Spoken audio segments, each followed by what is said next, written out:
What's up, boys and girls? I hope you guys are having a fantastic evening. Tonight, I've got a special guest with me here. I have a man whose work you may have recognized from various films, such as Shakma, George A. Romero's Day of the Dead, a short called Invaders, Bubba The Redneck Werewolf, Automaton Transfusion, and many more. He's an award-winning special effects artist. We have today Mr. Rick Gonzales. How are you today, Mr. Rick? I'm doing good. Still breathing. Yay! Yay! Any day above ground is a good day. No, but sounds nice. Yeah. So thank you so much for coming on the show this evening. I really appreciate you taking time out of your day to hang out with us. Oh, thank you for inviting me. I love your show. Oh, thank you. Now, I gotta ask, and this is a question I'm sure that you get asked often, and it's something that I always like to hear from people that are in the makeup industry. What and how did you actually get started doing makeup? I really pissed off some witches, and they decided to get back at me and make me want to do makeup as a kid. I'm one of those monster kids that you read about us old school makeup guys became. So what was some of your, I know, you're a fan of the genre. What were some of your favorite makeup artists growing up? Or what are some of the artists that have inspired you? Well, Lon Chaney Sr. was really the first one there. Phantom of the Opera, the Hunchback of Notre Dame, all of those. What he did to his face and everything. It was just amazing as a kid. I couldn't believe you could do that. And the more I read about him, the more I wanted to do makeup. I learned about other makeup artists from the Saturday night and Saturday afternoon, monster movies that they would show with a ghost host there. And I loved, sometimes they send out little bits of how it was done, things like that. So I ate it all up. I think a lot of us did. I was a big. I'm still a big fan of any type of behind the scenes stuff, especially when it comes to special effects and makeup and prosthetics and the process and how to do things. So it's always been something that I've loved to watch. Growing up as a kid. And you'd mentioned Lon Chaney being one of your inspirations. What was one of your favorite makeups that he did? Oh, Phantom of the Opera, hand down. But I did the first Horror Nights makeup back in '91. Myself and Mike Davey, we were in charge of doing the makeup. Oh, you and it was only supposed to be 3 nights. Yeah. And I was lucky enough to get an actor who loved Lon Chaney as much as I did, and being the Phantom of the Opera was his goal. So I could basically contoured him any way I wanted. So I, did a live cast, specifically made prosthetics for him, and we had a great time. Oh wow! Now was he one of the only makeups that you did, or I'm assuming you guys probably did quite a few of them for that first? Oh no, we did quite a few, all different varieties, and all the classics, of course. And we switched off. Sometimes we would do the finishing, and we got other people to come and help apply. There, we gave a lot of people an opportunity to work, and some were students of ours. I was putting on little private classes, mostly to generate help. Yeah, it's not an easy thing, especially when you're supposed to put a lot of people in makeup rather quickly. Oh yeah. Not anymore. You can't do it anymore with some of these productions. You need a crew, but you need a crew that's good. Yes. A lot of them, not to put anyone down, but if you do it just for Halloween, well, that's fine for a certain type of makeup. But if you're creating characters with complicated prosthetics, you hope that they have a little more training. You need someone that's got a little bit more experience in that, whether they're, and most of the people are, they practice at home on themselves, and some of the boys and girls don't know where to go or who to go to learn some of the techniques that are available. Oh yeah, it's a lot easier these days. You have places you can go to and you can order online. Back then, the only time you'd find anything would be at the department store. I don't know how many tubes of fake blood I bought and fake flesh as a kid. I used to get into my my mom's makeup, and I would use that to practice with when I was younger. Just like, oh, here's some makeup around the house. I can make things with this, and that's kind of what I started playing with when I was young. Oh yeah, well I used to sneak a little bit of stuff from art class and in elementary and junior high.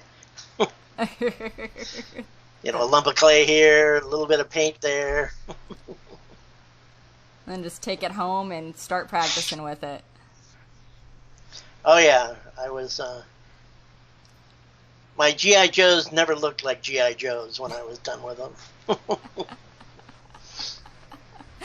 That's awesome.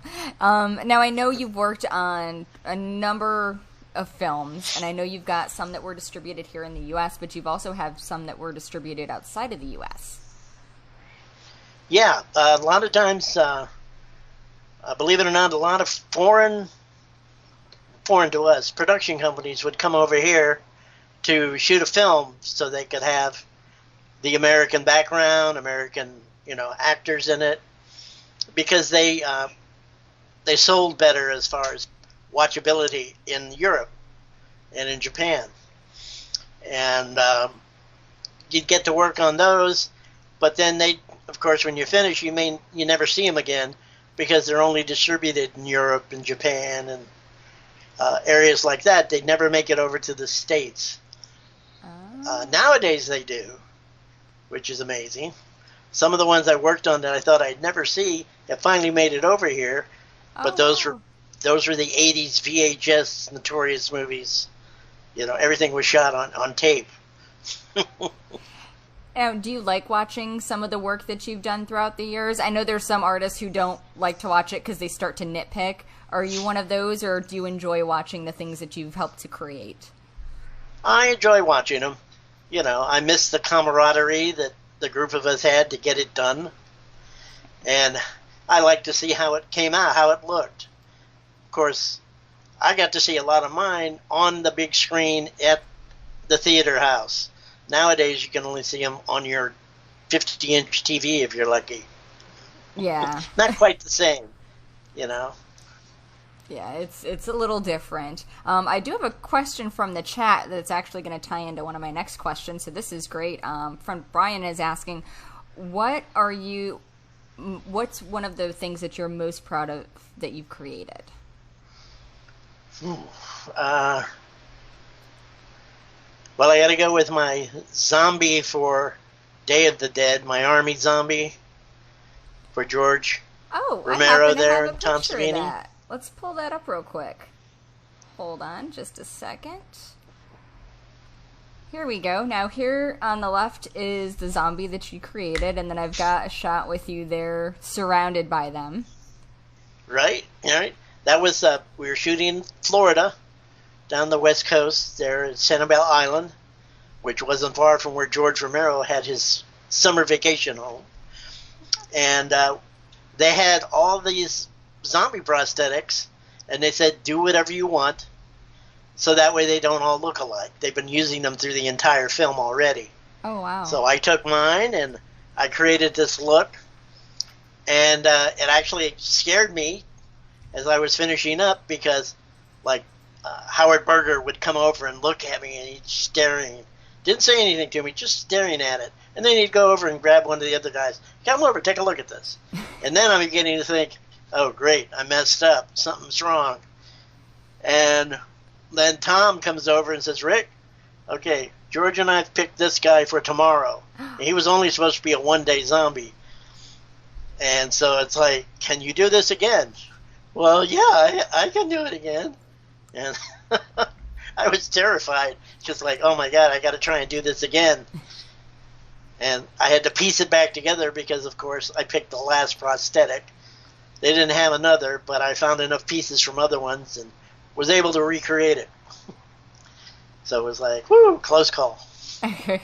See, that's awesome. And he is a very, Very cool zombie. I'm a fan of him. He's one of the ones that, you get a good shot of him towards the end of the Day of the Dead.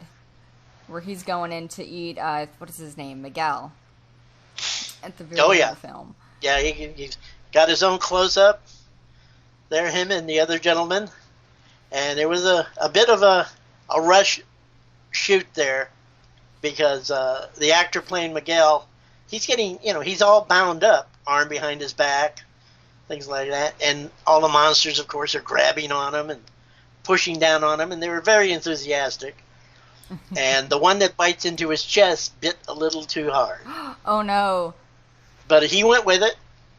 But then afterwards, when George said, cut, he jumped up, started pulling stuff off, went over to the side. A couple of the production people had to go over and calm him down there because, it was a little too real. At that point, it's safe to say that he had had enough. Yep. Meantime, my zombie who bit the throat, he kept the piece he bit out. He kind of like, okay, I'm keeping this. Aww. That's awesome. I'm sure that had to have been a very, like you said, nerve-wracking, but also an exciting moment for you. Oh, yeah. It definitely was. And getting a nice thank you later on from them was really good, too. And I did another zombie that they actually filmed by the local news crew. I didn't realize it till I found out the lady I made up was their, top anchor desk person. Oh, wow. And they showed it at the 6 o'clock news that night. And the way they shot it, it looked like I was the only makeup artist.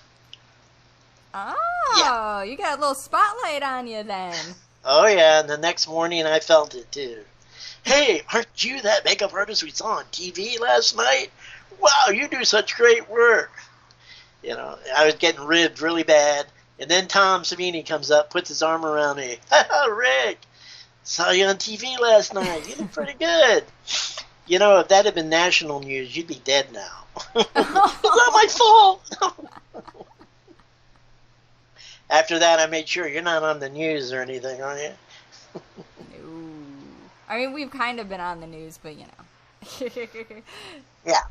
That's awesome. I love that. See, that's a great story. That's a great memory.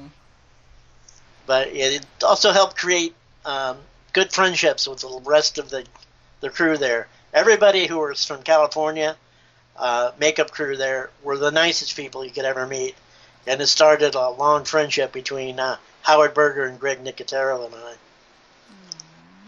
That's right. I forgot they had two crews. They had the crew that was here in Florida, and then they had the crew that was out there in Cali. Oh, yeah. Well, we were making up 400 or 500 zombies, a day.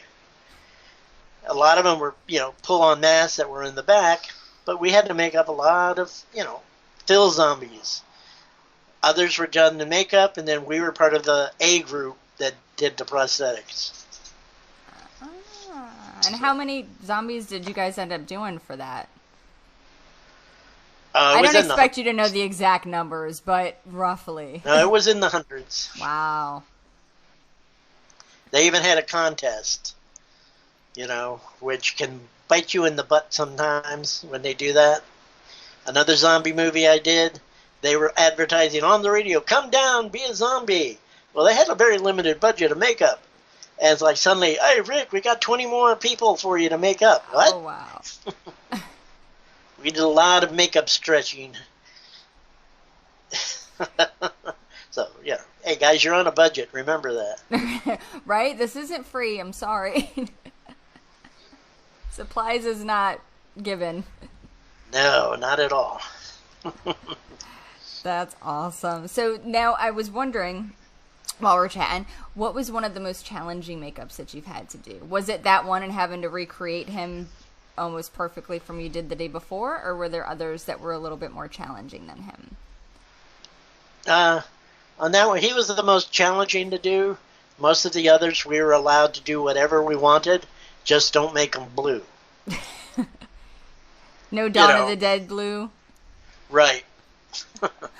Which actually was a green, but because of the film they used and the lighting, it turned bluish.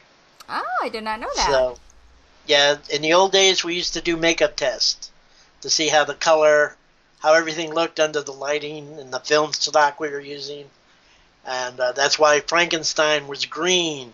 Even though it was filmed in black and white, it came up across better as dead flesh, where they tried pale makeup and he looked pasty. You know, didn't look believable enough. Oh, wow. Yeah, so, you know, nowadays a lot more things can be color corrected than that, but you still have to be careful. Well, yeah, they can do lots of stuff in post and add all kinds of things.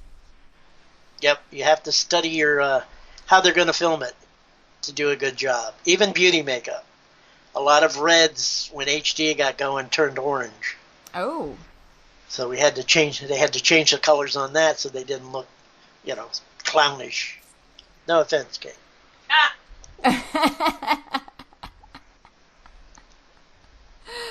That's too funny. Now we do have some more pictures here, some of your work. Now these are some of the makeups that you did when you were out at the Shallow Grave, which is a local haunt here in Florida. So oh yeah, that was a fun night. Yeah, that's just doing your standard, what they call paint and powder. I think on the older gentleman there, this is actually a father and son, if I remember correctly. We put a plastic prosthetic on his forehead, but the rest was just makeup, highlight, shadow. That's what we used to do a lot for haunted houses. I used to work at the original haunted house in Fort Lauderdale. This is back in the late 70s. And we would make ourselves up every which way every night just to, you know, make it more fun for us. And we experimented with everything, but paint and powder was the quickest way. And we tried to make it look 3D-ish. Oh, they definitely do. Mm-hmm. Now, how would you compare, like, doing makeup at a haunt versus film makeup? I'm sure the time frames are a little bit different, and of course, you know, some of the details are a little bit more different. But how would you compare the two if you had to, and which one do you prefer? I like them both. It's hard to... I mean, doing a haunted house is like doing stage theater. You know, you have to kind of overstate it to have it come across well because of the distance. Where film, you're taking somebody, and if you're lucky, having their face blown up 65 feet across. You know, so you have to worry about a lot more detail, especially now with HD. Yeah. It used to be we could do certain things that, it'll never show up. Now it does. So you have to watch that. You know, people who would put on prosthetics, I did this prosthetic. Yes, but it's a mask. Can you put a nose on and make it look real? Then you'll get the job. It's those minor details. Yep. As you can see, my nose is on very nicely. Your nose looks fantastic. I would almost say that it's real.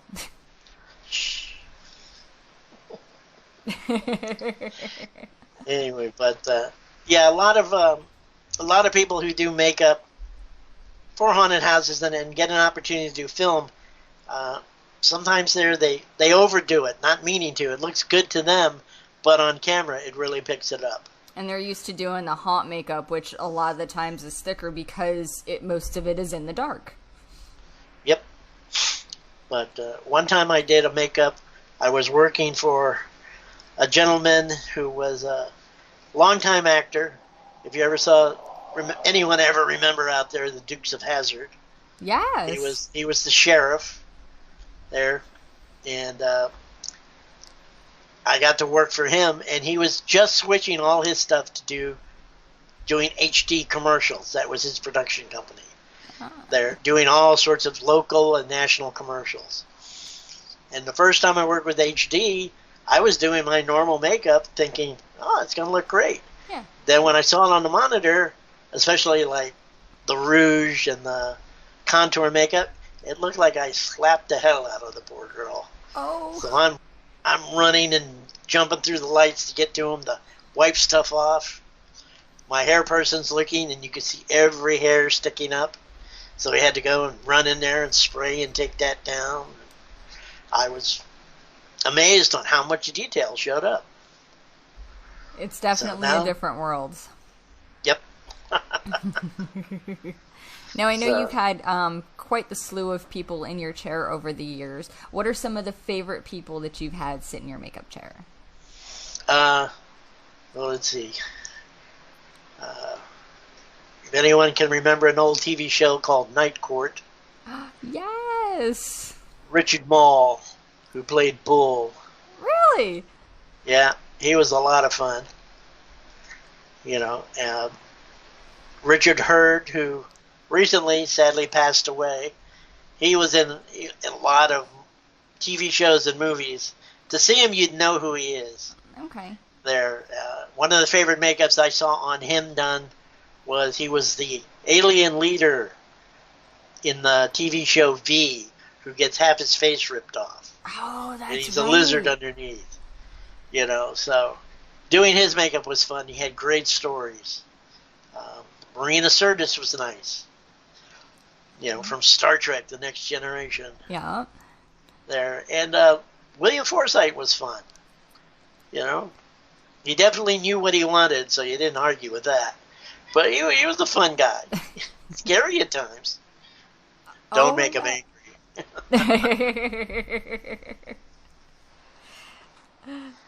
That's awesome. See, I'm glad that you were able to work with such, wonderful people that make you smile when you talk about them. Oh, yeah. It's very sad there that some of them have left us. Unfortunately, it's a part of life. But makeup history and things like that, that's something a lot of the new people don't know. So when you work with some of these veteran actors, it's nice if you can know some of their work, what they have done, and it shows an appreciation for what they've done, and they really enjoy that. Everybody wants to be appreciated. Of course. And I'm sure it's nice when you can, you have someone in your chair and you can say, hey, I remember you from so-and-so, and I'm sure it's nice to kind of see them go, you saw that? Oh, yeah. I saw Greg Nicotero a few years back, and I joked with him about, can you believe it's been over 30 years and we're still playing with zombies? And then he goes, oh, yeah, you did 2 movies there with zombies. And it's like, oh, my God, you saw those? Well, yeah. It's like, okay, don't say any more. I've got Michael Burnett in the chat saying that he also worked with Richard Mall on Monsters. Oh, yeah, he did a great job turning him into an alien. Oh, that was a fun episode. Amazing work as well. Oh, yeah, Mike's got to kill some nice people. Oh, he has. I'm jealous. Now, I do have a question. I know that we talked a little bit about HD and how that kind of changed what you would do as far as makeup goes on some people. And I know that there are a lot of new techniques coming out, especially now with a lot of people having allergies to latex and things like that.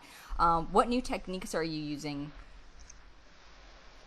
Well, we're using a lot more silicone for close-ups, things like that. I do a thing there with foam latex, and I seal it with a plastic skin that can be actually applied just using 99% alcohol. But I can dissolve the edges down, and I don't have to use a lot of the adhesives, the surgical adhesives, and then I don't have to use those surgical removers to get them off. It's easier to clean up. Lovely. The Westmores have come out with adhesives now, compared to like the old style silicone stuff, which was very strong, but it did take a bit to get off.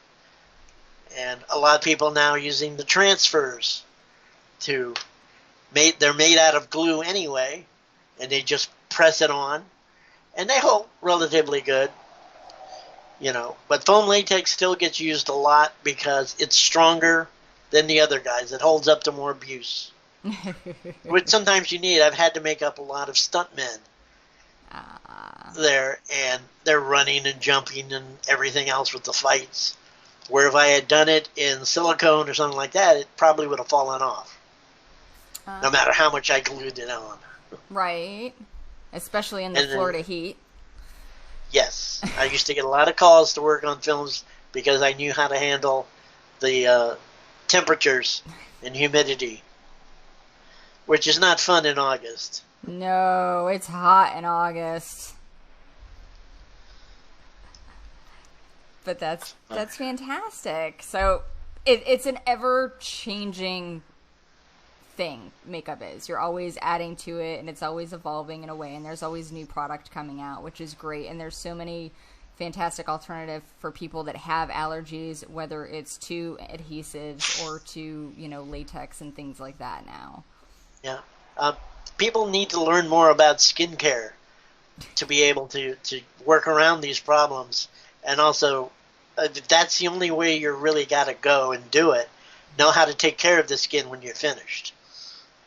And a lot of people don't realize that. Yeah. Or they don't realize the safety element to it as well.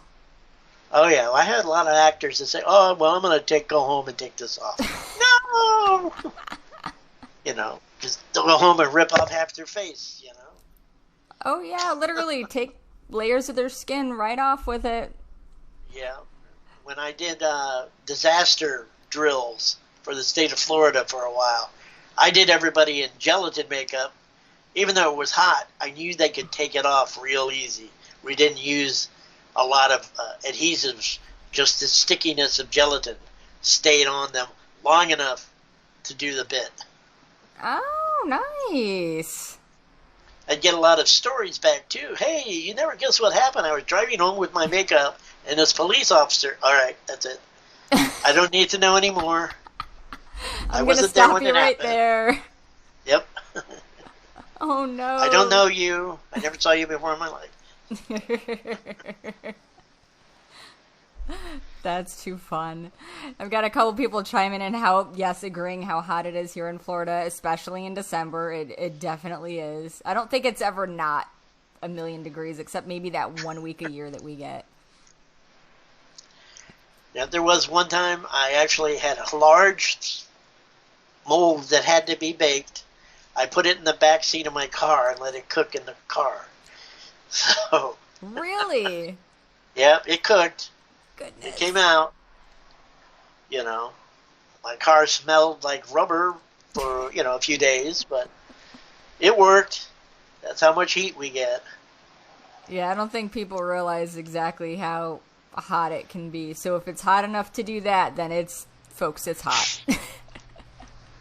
But that's also, a lot of people don't learn enough alternatives.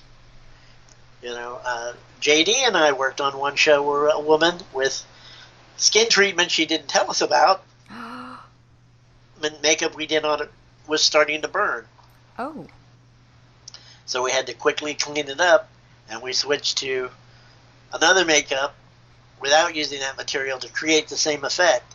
It took longer, but we were still able to create the effect because we knew of alternatives. Now, is that a common thing? Like, if you're going to get, makeup or adhesive applied and you get, like, let's say you do a face peel or something like that, is that something that you shouldn't be doing if you're going to be doing extensive makeup on your face, within the next couple of days? Right, yeah. It's not the best thing in the world. So we try and find out extensively, did you have this done? Or are you okay with this? I've had actors who, okay, great, yeah, you look great, your skin's healthy, everything else. They go spend a weekend on the beach and they come back in burned. It's like, can't do it. Oh. Yeah. And just ruins it. Yeah, we've had a few people get switched out. Some took it, they wanted to do it, and I try alternate makeups to make it easier, but it makes it take longer, you use more materials, so you have to be able to explain that to the producer. As to why something is taking longer than it should and why things were switched up. Exactly. I'm sure that's not the best thing to have to do, especially if you're right there in the moment on set. Right. Well, one thing the makeup schools really don't show you enough of is how to budget and how to budget for emergencies. Yeah. Those kinds of surprises that just pop up on you. Oh, goodness, yeah.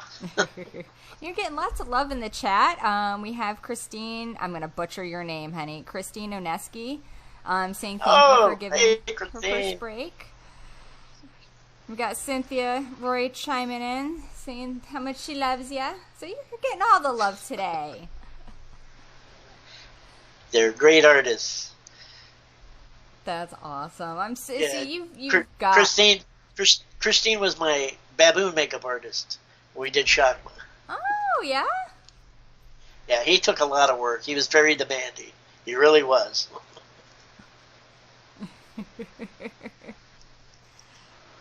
Now, I will admit I have not seen Shakma yet. Was that a full head-to-toe makeup, or was that just partial? Well, it was puppets. Okay. Mostly there. We had, we made 4 different types of puppets. And for the hero puppet that had a radio control head there, and we had our stunt puppet that got thrown around and hit a lot. We had a head and shoulders one for close-ups and chomping and biting. And then we had one that gets set totally on fire. Oh. So we gave them each names there. Like, of course, there was Shakma. And then there was the radio-controlled head one. You know, we called him Optimus Prime. We had the fighting one there who had yak hair for a fur coat to simulate the baboon's fur, which was very expensive. So we called him Yakma. And then the one that we set on fire we called Shishkabakma. Of course. Yep. And for that one I used, I got people out, buy me any old brown wigs you could find. So we tore them up, we distressed them, because it was seen not even in half a second and burst into flames. Oh, wow. The stories got out, oh, Rick made the baboon out of just cheap wigs that he bought. You know, it's like, the sad part when you work on these movies, sometimes you're forced to do it a certain way. Right. And they don't know that, you know. Yeah. So they just take the stories and run that it was done that way because that's all he can do. It's like, no, I didn't get a chance. You know. Yeah. I don't had realize that there's out. always more to the story. Oh yeah. Zombies I was supposed to make up that I had elaborate makeups for. They took so much time shooting the dialogue scenes. I tell them, well, this makeup's going to take an hour to do. And then it's like, guys, it's really getting tight here. Okay, we're done. Here, make them up. We need them in 10 minutes. Oh, no. So we just slap stuff on them as fast as we can. To try to get them out and ready to shoot. Oh, yeah. I was ready to shoot them, so. Oh, I can imagine. It's the hurry up and wait game.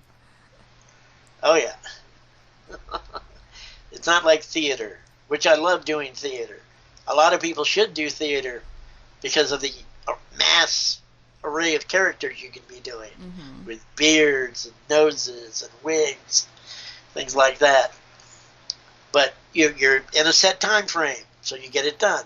In a movie, okay, we're not going to be able to get to that scene. Right. In Puerto Rico, I made up 13 hairy monster actors, and they didn't get shot that day. So these guys, poor guys, were sitting around for 12 hours in these hot, furry costumes, full prosthetic masks and makeups on, and half of them didn't come back the next day. Oh, I'm sure that was probably a nightmare for them sitting in that. I'm sure it was brutally hot. Oh, it was. And then, of course, you have to go back the next day and do it all over again and hope that they get to it that day. Oh, definitely. But it was easy to say, well, look, guys, I can do it one more time, but after that it's going to cost you this X amount of dollars because we've run out of stuff that wasn't scheduled. Right. Oh, no, we'll get it done today. Oh, will you? We'll see. Oh, yeah, a lot of people just sitting around, PAs and such, lighting guys. What are you doing? I think, come here. And I'd have to put them in a costume. So if you were unlucky, you got grabbed to be a hairy monster in the hot Puerto Rican jungle. Oh, and sometimes it's, right place, right time, or wrong place, right time? Some of them loved it. Others, it's like, well, it's buying me a house, so okay. Yeah, so they'll take it. Right. Now, I've got some other photos here that I wanted to show. And I've got a couple of people chiming in the chat room. I've got Petey Mangelli chiming in, saying that he loved working in theater, too. But, yeah, he was also saying the money's definitely better in the movies. Got a couple of people asking what you prefer better, sculpting and making molds or applying and being on set? That's a great question. Well, I like it all, but being on set, that's the getting the cake. You know, to actually be, finally, you've created all this work to produce something, now you finally get to see it act. And that's great. You know, so that's always fun, the application and everything, and watching people, you know, appreciate it. Mm-hmm. Especially doing Dunsmore, we had flashbacks. I had to make people 10, 20 years younger. Oh, wow. You know, and I had people who normally worked in offices, you know, they didn't have the messed up skin of a farmer. You know, out in the sun and everything. So I'd have to make them up like that, and then make them look younger, and then bring them back to older. But nobody questioned it. Everybody just, oh, okay. It was all believable. That's the best thing you can get, is them not saying anything that the makeup looks fake. They just accept it. Now, do you prefer to make let me rephrase this question. Is it easier to make someone look younger or older? Well, it depends how old you're going. You know, younger is not as hard to do, but it's a lot more work to maintain through the day. Because again, HD picks up a lot more than you expected. Yes. And I noticed that too, watching some of the older movies. I'll notice things that I didn't notice previously. And for a split second, I'm like, wow, that kind of ruined that a little bit. Oh, yeah. Well, back in the studio days, to make someone look older, they just do a little shading, shadowing, white hair, a mustache, you know, a bit of a pot belly, that sort of routine, because actors didn't like getting made up that old. Right. And but now people expect it. They want believability. So you can't ruin a movie if it's not believable. Right. Now let's see. I've got some other pictures I wanted to share with us here. I found this one. I was digging through your Facebook, I'm not going to lie, and it intrigued me a little bit because you have a random head here with you and George Romero. So if you wouldn't mind, what's the story with this? Okay, George Romero's son at that time was going to the film school at Valencia East. He was a student. And the gentleman running the program, Ralph Clemente, who was like one of the greatest guys you could ever meet, asked George, would you come and direct it? And George, of course, said happily, yes, I'll come do it. And I was given a week's notice. We need a Bigfoot character. In a week? So, yep. Oh. So, needless to say, my gang there, myself, my wife Kay, everyone, we all jumped in together and created a Bigfoot character. I sculpted the head. I had some other students sculpt the feet, and everybody worked on the hands. And we made this character out of foam latex and, of course, you know, slush rubber. We were able to get a furry suit from the costume store that we own, and we threw all sorts of stuff on it. And George loved it. He couldn't believe we got it all done in a week. And he came back a few years later to do a lecture, and my gang and I decided we're going to make him a trophy head.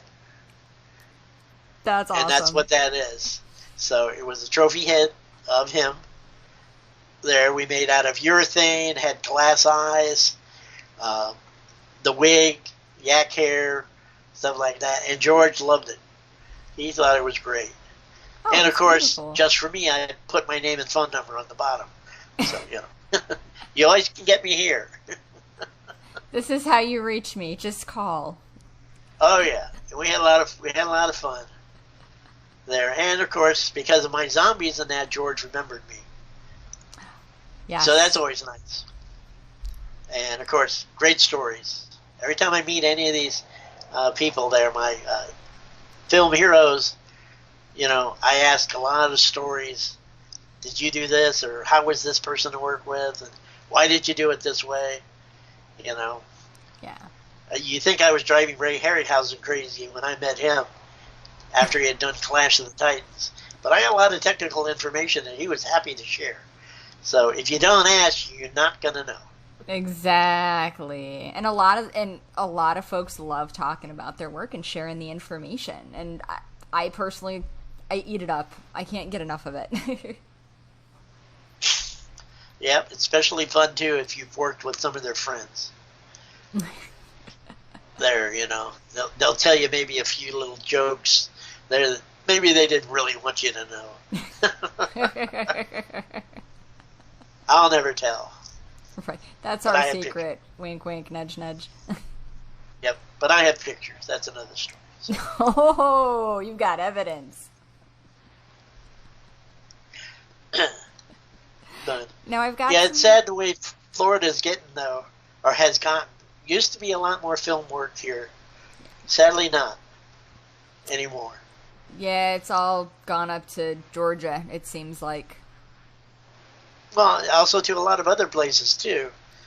But part of it, again, too, is they expect you to come down and meet a certain level of proficiency, professionalism.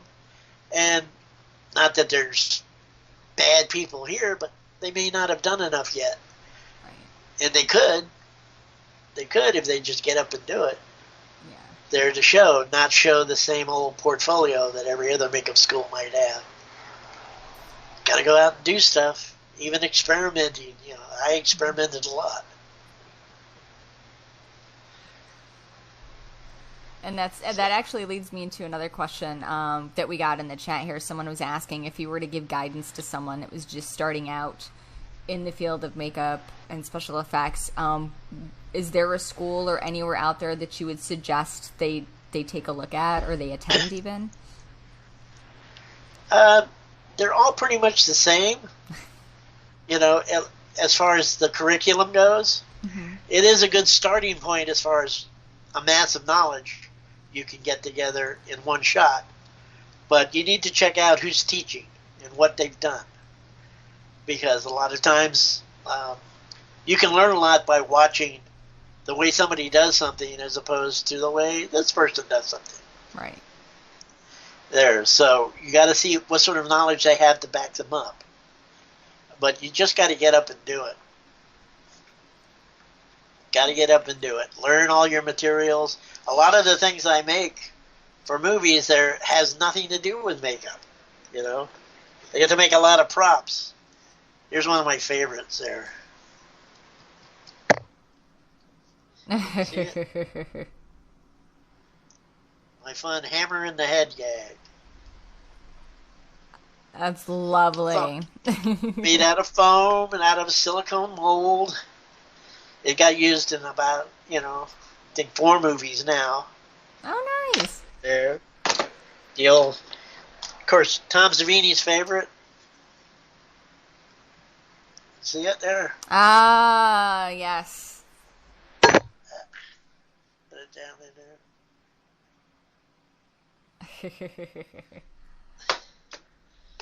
And of course, nowadays too, my favorite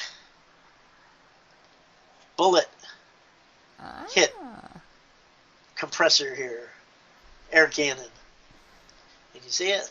Yes. Okay, it's a CO2 tire, refill your tire unit. And with all the proper attachments there, put it on a hose, fill the hose up with blood, tape it underneath. Psh. I can't remember. I think JR was with me the first time I got you set in, and we were in the living room of the apartment, and I said, well, let's see how it works. I put a little blood in there, did the button, and most people don't realize the CO2 in this, that's 120 psi. Oh, wow. Oh, oops. Yeah. So literally it was a burst. I think the apartment probably still has red dots all over the ceiling. So what you're saying is if you're going to test something like that, do it outside. Yes, I say that all the time, but I thought, what's going to do? Psst, okay. Kay was very happy about that. No, I wasn't. I bet she was. Yes, you were, dear. You were very happy. No, I wasn't. Now, how did you figure something like that out as far as rigging goes? I call myself a production makeup artist, or I did. I'm retired now. But as a production makeup artist, you did everything, including help rig up for special effects. Someone else would take over the mechanics part, but you would get everything set for them to be able to, put it on the person, put it on the actor. Yeah. And of course, living here with limited shows coming in, you wanted to grab every show you could and see how much you could do on it. So I would, hey, you need special props? I can do that too. You need bullet hits in this area. You can't get licensing for it. Well, here, I can do an air one for you and make more money that way. I did a lot of work in scenic for the parks when there was no makeup jobs around. Build a lot of fake whatevers, paint them, that sort of routine there, because it's all related. You had to make molds, you had to sculpt.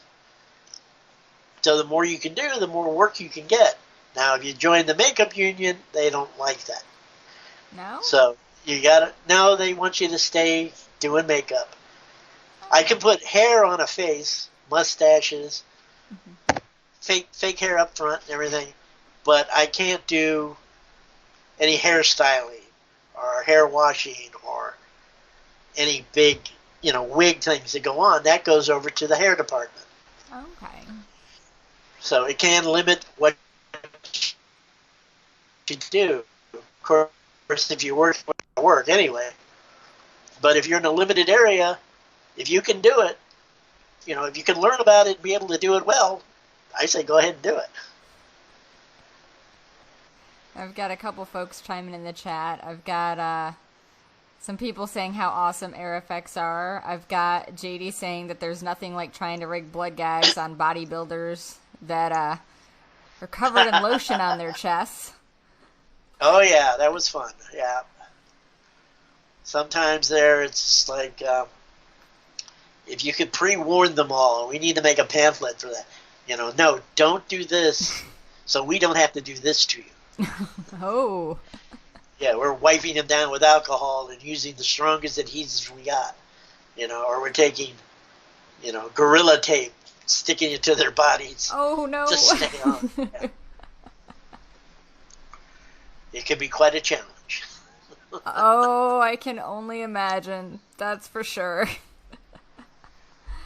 Now, does anybody out in the chat have any questions that they'd like to ask Mr. Rick? Maybe some things that we haven't chatted about that you would like to know more about?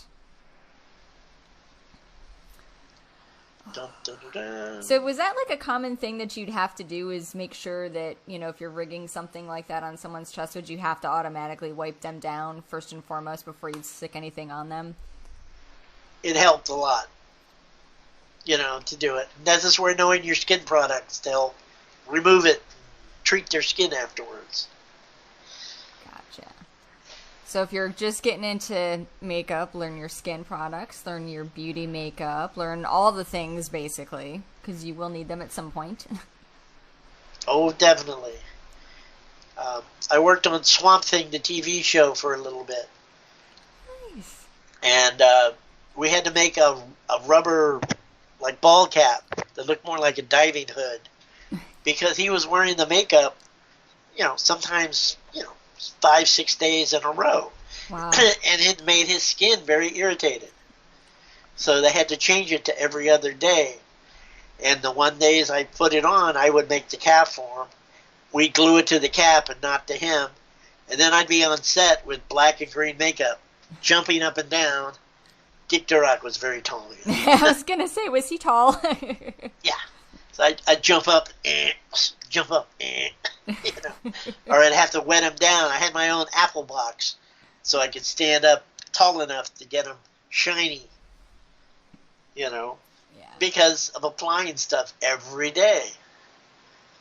Yeah. So they changed that, fortunately, and now we have products that make it a lot easier on the person. Now I've got Tony Tentile asking, what was your favorite effect or makeup that you've ever done? God, there's so many of them.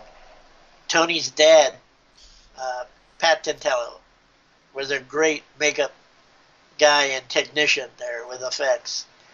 I learned a lot from him in the short amount of time, but we crossed a lot of the same dirt there.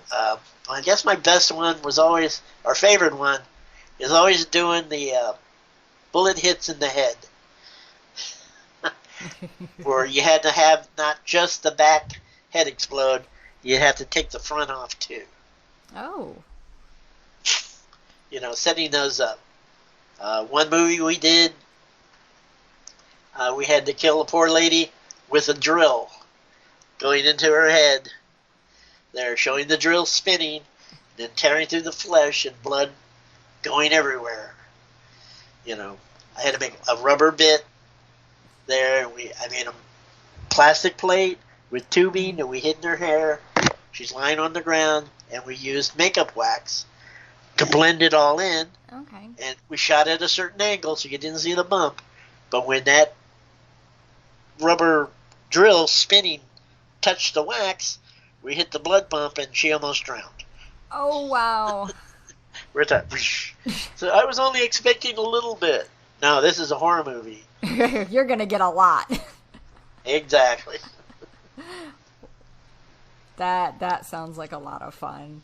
We've got all kinds of questions coming in. I've got JD asking about how many takes it took to do the scene that was called Lunch in Automaton Transfusion.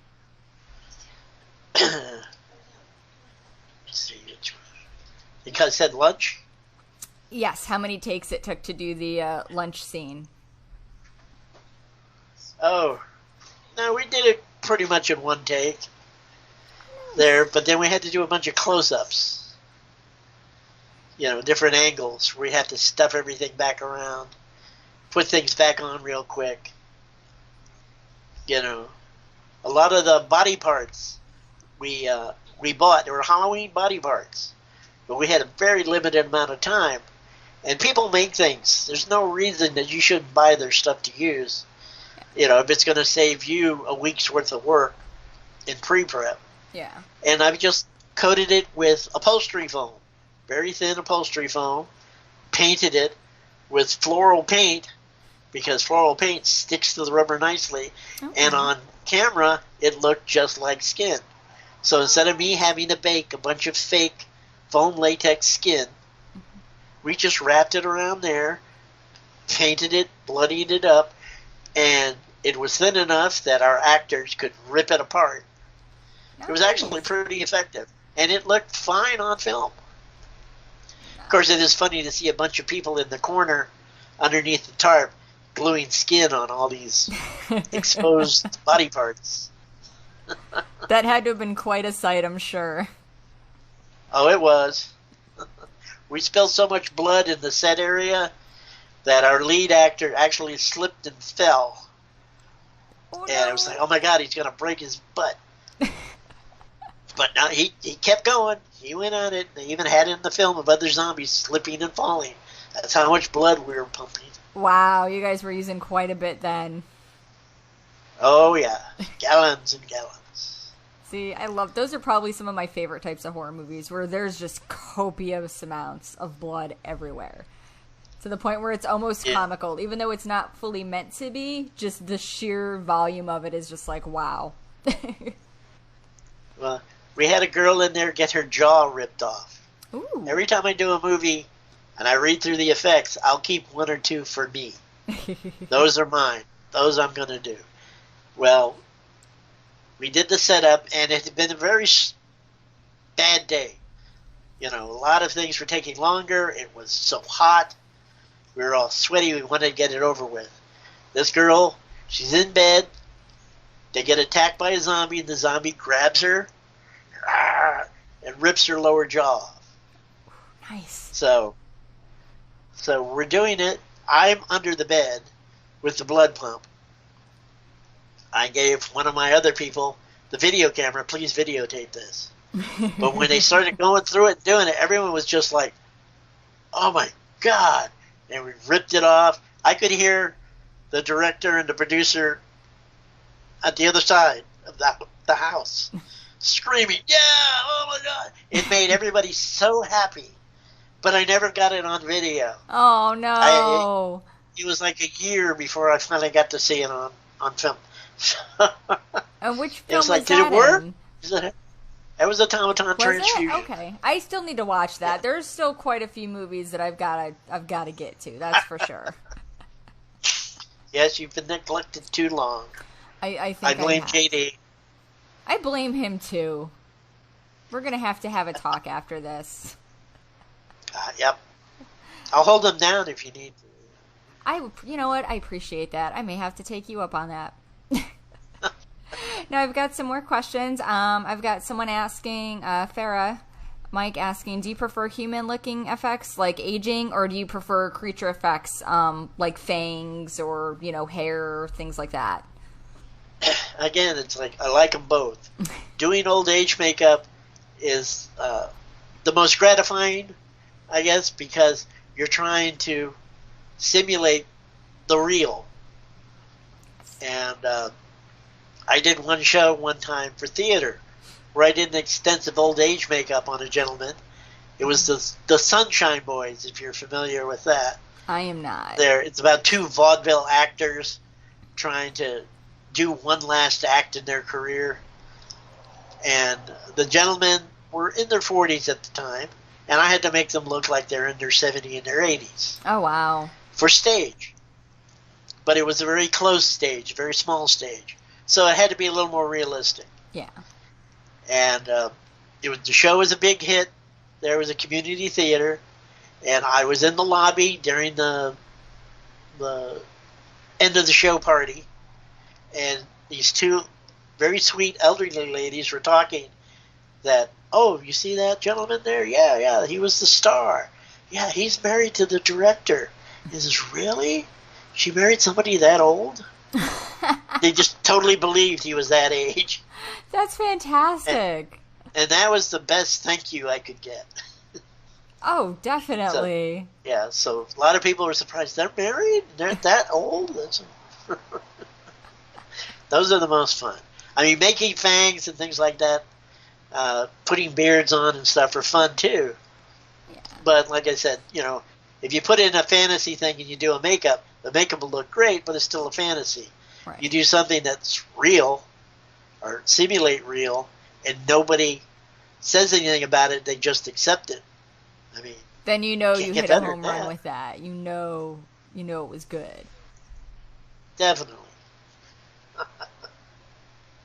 That's awesome. All right, I'm checking to see if we've got any more questions here for you. Oops. I will tell you, people that want to get in this business, go where the work is. Yeah. I've been lucky to work in a lot of stuff, but it's because people there know me and realize, well, hey, let's call Rick. He already lives over there. And that's how I got a lot of jobs. They didn't have to send somebody over, and they trusted me enough to finish making something for them or to go ahead and be on set to handle it for them. I mean, that's really a great compliment. Yeah. you know, but you got to be where the work's at. It's not, you know, in the 80s, everybody, a movie did something special. You'd see it in TV commercials all of a sudden. Mm-hmm. All the locals would want to do that because it was cool. Nowadays, you know, they'll just sit at their laptop and do it. Yeah, you're absolutely right. Now, I know there was another local film that you worked on, which I'm actually sporting the t-shirt for, which you can't really see, which was Bubba. I got you. I know you worked on that with JD and Karina and some other fine folks. Yeah, I was lucky enough to have you guys be able to do it there. My days on set are very limited there, but they knew enough how to handle it, and all of them think on their feet pretty good. You know, Bubba had its share of struggles, but they got it done.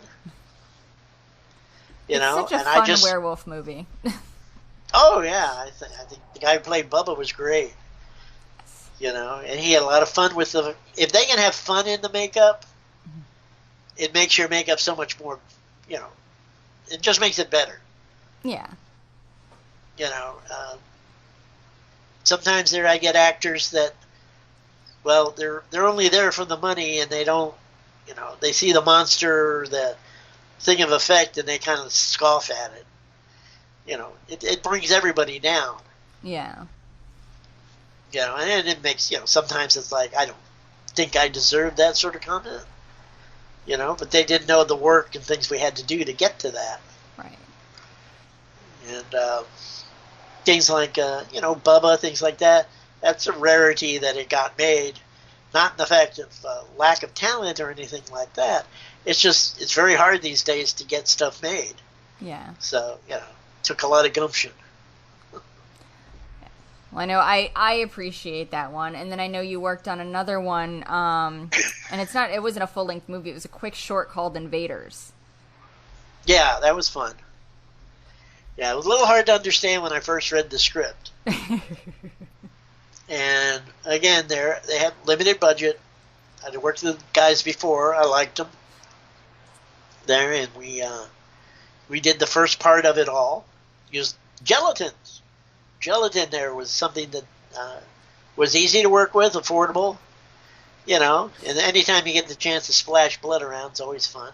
And there's a lot of blood in that one. Yeah, and then the next shoot there, JD and Chris took over that part there, and they did a hell of a job. And you're right, what a mess. It was glorious. Oh, it was beautiful. And if you haven't, for those of you watching, if you haven't seen Invaders, go on YouTube and type in Invaders, and then if you type in like Jason Invaders, it'll pull it right up. And it's a quick short. It's what, maybe 15 minutes? Or maybe less than that. It's something like that, yeah.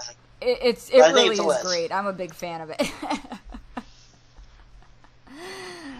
All right. Well, I don't think we've got any more questions. They were lucky. Here.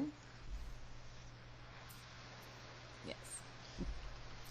Well, I don't think we've got any more questions this evening. So I want to take a moment and say thank you so much for hanging out with us tonight. Thank you for sharing with us some of your memories. Well, thank you for asking. Well, thank you. I'm hoping maybe, too, I can find some people that are willing to learn and come help me on certain things. Working for 30 years, over 30 years, making stuff for other people, now I have a chance to make stuff that I want to do. So. Well, you know, I am always a willing victim and a willing pair of hands should you need. Oh, yes. We have plans for both of you and JD. Yay! Yes. All right. Well, thank you so much, Mr. Rick. I appreciate you coming on. To everybody that tuned in, that hung out with us tonight while we chatted, thank you so much for watching. This will be uploaded via YouTube, so if you want to give it a rewatch, you can. And for those of you that are watching on YouTube, thank you so much. Don't forget to like, share, and subscribe. And until next time, everybody, remember, keep it spooky.